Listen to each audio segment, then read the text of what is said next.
primeiro no artigo...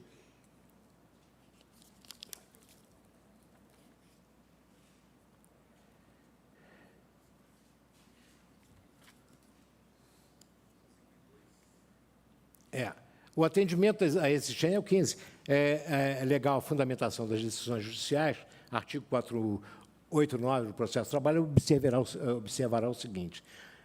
No inciso 1, por força do 332 e 927, adaptados ao processo de trabalho, para efeito do inciso 5 e 6, considera-se precedente apenas o acórdão proferido pelo Supremo ou pelo Tribunal Superior do Trabalho em julgamento de recurso repetitivo, entendimento firmado em incidente de resolução de demandas repetitivas ou de assunção de competência, decisão do Supremo, tese jurídica, decisão do Supremo em controle concentrado de constitucionalidade, tese jurídica prevalecente em Tribunal Regional do Trabalho e não conflitante com decisão do TST. Senão, não será precedente, né? Não será tido como precedente de modo a ser invocado para... decisão do plenário de órgão especial ou de sessão especializada competente para uniformizar a jurisprudência do Tribunal Superior do Trabalho. E, para efeitos do parágrafo 1º, inciso 5 e 6, considerar-se-ão unicamente os precedentes referidos no item anterior, súmulas do Supremo, orientação jurisprudencial e súmula do TST, súmula do Tribunal Regional do Trabalho, sempre não conflitante com as decisões do Tribunal Superior do Trabalho, né? E não ofende 489, decisão que deixar de apreciar questões... Já vai, porra? Hã? Viu? Essa que foi a desculpa mais reunião fundamentada, viu? Considera-se fundamentada. Mas, enfim, não ofende 489, parágrafo 1º, inciso 4º, a decisão que deixar de apreciar questões cujo exame haja ficado prejudicado em razão da análise anterior de questão subordinante. Com toda certeza, é óbvio. Então, aquilo que é óbvio, a gente não vai chegar a uma pormenorização. Mas, na realidade, exatamente, os precedentes servirão para exatamente notabilizar aquilo que é a função do Estado imediatamente, ter autoridade e força às decisões. Então, por essa razão, tudo isso, e com relação à fundamentação, essa é a necessidade. E não há nenhuma capte de minúcio na atuação ou na liberdade intelectual do juiz. Primeiro, porque o entendimento pessoal não vale mais como sendo um padrão de comportamento. Entendimento pessoal era de rei, não é? Absolutista. O rei chegava e dizia, é assim, pronto, acabou. É assim. Já o juiz, quando diz é assim, ele tem que fundamentar por quê, segundo os cânones. E a autoridade do pronunciamento judicial se dará, primeiro, pelo conteúdo das suas decisões. Isso tornará, sem dúvida nenhuma, a força obrigatória. E essa força obrigatória há que ser prestigiada. Por isso que é dos juízes que nasce, primeiramente, o dever de prestigiar os precedentes em que se funda a própria decisão judicial. Precedentes em que tenha uma coisa chamada ratio decidente. Motivo determinante, exaurimento do debate da questão controvertida. Porque, com isso, haverá uma coisa chamada credibilidade. Não basta que haja, como há hoje, por força da alteração legislativa, e até da PEC 11, a possibilidade da garantia pela força. Meu precedente será garantido por força de uma reclamação constitucional. Porque a maior força do precedente estará no seu conteúdo, na credibilidade. Por isso que todo o nosso pronunciamento hoje, todos os nossos acordos, eles têm uma finalidade, ser precedentes. Né? Dizia o ministro Marco Aurélio Alures que a decisão dele era voto vencido, mas nada impedia de ser a jurisprudência dominante do amanhã. Então, é preciso que tenha conteúdo, que tenha fundamento, para ser a jurisprudência dominante do amanhã. E essa história contada, ela tem que ver com, primeiro, houve uma mudança de paradigma do mais sérios. Não há mais como conviver com a falsa fundamentação que é a repetição das razões anteriores.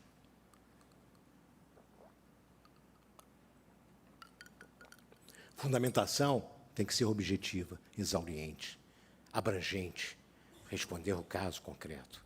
Posso usar precedentes comparativos que sejam igual, desde que eu explicite e faça a correlação entre o precedente invocado e a decisão obtida.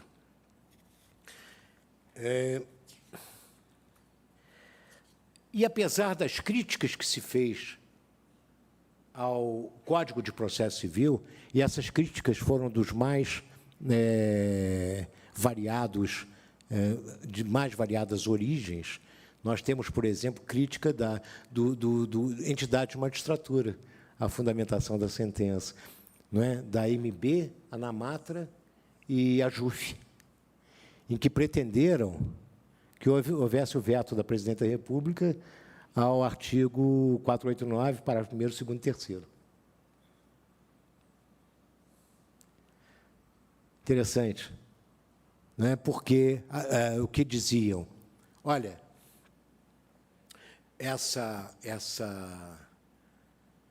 necessidade e essa não consideração da fundamentação, primeiro importa numa restrição da atividade jurisdicional, da liberdade do juiz. Não é verdade. A liberdade dele está exatamente nos parâmetros fixados pela questão controvertida. Haverá um tumulto no processo de tamanha fundamentação que acumulará, naturalmente, uma quantidade absurda, não é, para poder decidir. Nenhuma nem outra me parece ser verdadeira. Primeiro, porque liberdade não haverá restrição da liberdade intelectual de julgar. Ao contrário, a liberdade intelectual do juiz está na sua fundamentação, segundo os parâmetros que lhe foram submetidos, e não... Opa, voltou? E não no conceito que ele faz daquilo que está sendo submetido. E a questão do volume, olha, mudou tudo. Há uma mudança do paradigma. A jurisdição hoje tem que ser prestada com dois fundamentos: ser rápida e bem feita. Então, a rapidez não importa na imperfeição. Não é? Quando eu digo fundamentação estruturada, fundamentação exauriente, com respostas às questões controvertidas, não significa que eu tenha que fazer libelos com citações das mais variadas. Não é isso. Não é? Trabalho jurídico é outra coisa. Artigo doutrinário também é outra coisa. Eu tenho que responder aquilo que me perguntaram.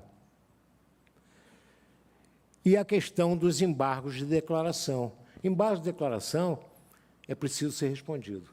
Também não vale mais a história de dizer que o juiz não está obrigado a se manifestar sobre todos os pontos e fundamentos com que a parte impugna o pedido. Não há omissão, não há contradição, não há obscuridade na sentença. Rejeita os embargos. É nulo, não tem fundamento. Está desfundamentada a decisão dos embargos. Não é? Não há omissão, contradição, né? Obscuridade. Não presente os requisitos do artigo 897-A, rejeita os embargos.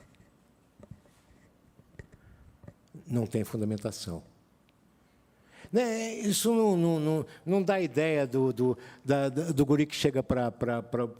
Mamãe, eu posso tomar um sorvete? Ela diz não. Por quê? Por que não? Não, porque não é resposta. Logo, nos embargos, não, porque não há omissão, não é resposta.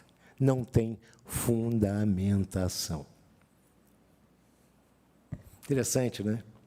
Mas é isso que se quer, que se responda, sempre, toda vez que provocado. Porque senão virão os primeiros embargos, os segundos embargos, os terceiros embargos de declaração. E uma vez teve um auxiliar meu, né, que chegou, ministro, a parte entrou com os terceiros embargos, aplica o multa? Eu falei, não, dá efeito modificativo, porque, né, deve ter alguma coisa errada aí, né? Então, a questão é exatamente o seguinte, nós hoje presumimos que os embargos de declaração são procrastinatórios, todos. E a gente não para refletir se não deu uma primeira, se não deu uma mancadinha, né, na análise do recurso. Pode ser que sim. Então, antes, vamos ver se sim ou não. Até mesmo para saber se... Porque embargos de declaração, né, não é uma agressão. Embargos de declaração pode ser até feito com, vou ganhar um tempinho aí, porque estou com prazo, né, tudo em dia. Né, isso não é pecado assim tão né? Agora, tem aqueles embargos de declaração que realmente são procrastinatórios. Não tem? Tem. Oi? Exatamente. É. Mas, então, na realidade, os embargos de declaração tem, mas não é a regra. Então, presunção, prevenção, não podemos ter na análise, porque pode ser de ajudar. Eu, muitas vezes, quando vejo o embargo de declaração, me tremo todo, porque quantas vezes a gente constata que o cara tem a maior razão do mundo, deu uma mancada, e que bom que entraram com embargo de declaração que eu pude corrigir. Né? E nós vimos sempre a história seguinte, olha, embargos de declaração não são meio de corrigir erro injudicando. Recorre. Pô, tá, não dá para corrigir aí, pelo menos, leva para uma análise, porque já que houve o erro, você está reconhecendo o erro, eu vou esperar uma outra instância se manifestar em grau recursal, podendo resolver a coisa aqui e agora. É inútil a protraição desnecessária. Né? Nós temos que ter uma coisa chamada, em primeiro lugar, humildade naquilo que estamos fazendo. Então, se constatou, nada melhor do que eu conseguir reparar um dano que está sendo cometido. Porque, na realidade, o que se pretende com o processo nada mais é do que a autoridade das decisões. E, para isso, nós somos, e volto a dizer, responsáveis, primeiro, pela estabilidade das nossas decisões, segundo, pela previsibilidade delas, terceiro, pela coerência delas, quarto, pela segurança que ela trará. E toda a autoridade da decisão virá necessariamente, quanto maior a fundamentação, maior o seu conteúdo e maior a sua destinação, ela é autoexplicativa e haverá, naturalmente, um comportamento de aceitação muito maior do que haverá na atualidade. Eu não sei se eu ultrapassei o tempo muito, se não ultrapassei, não, está tudo bem, meus amigos são ótimos. Né? Mas uma outra coisa interessante, em 1925, James Goldschmidt, né, um professor processualista alemão, ele dizia o seguinte, quando depararem, em 1925, com uma decisão em que o colegiado, o juiz no colegiado ficou vencido, a próxima decisão ele tem que adotar o entendimento da maioria como segmento. Isso em 1925, quando o direito escrito, o romano-germânico, o posto, era bem efetivo com relação a isso. Né? E hoje nós temos uma outra história. Nós somos privilegiados, sobretudo porque brasileiros, e termos vivido a nossa vida sem ser uma guerra, né? Porque foram as manifestações da guerra que motivaram uma reformulação de todo o processo de entendimento da sociedade. E tudo isso visa exatamente a gente entender uma coisa maior. A tolerância e a convivência com a divergência e o aprimoramento das nossas instituições, dentre elas o Poder Judiciário, valerão efetivamente para um mundo melhor, para um mundo que não haja essa distinção tão grande. E o que se quer na atualidade é o seguinte: igualdade, não é, entre todos, igualdade entre os atores que participam do processo, igualdade até do Estado quando postula e se defende em juízo, que não tenha prerrogativas como tem hoje o privilégio do pagamento até por precatório, infindável, incompatível com a própria postura da dignidade da pessoa.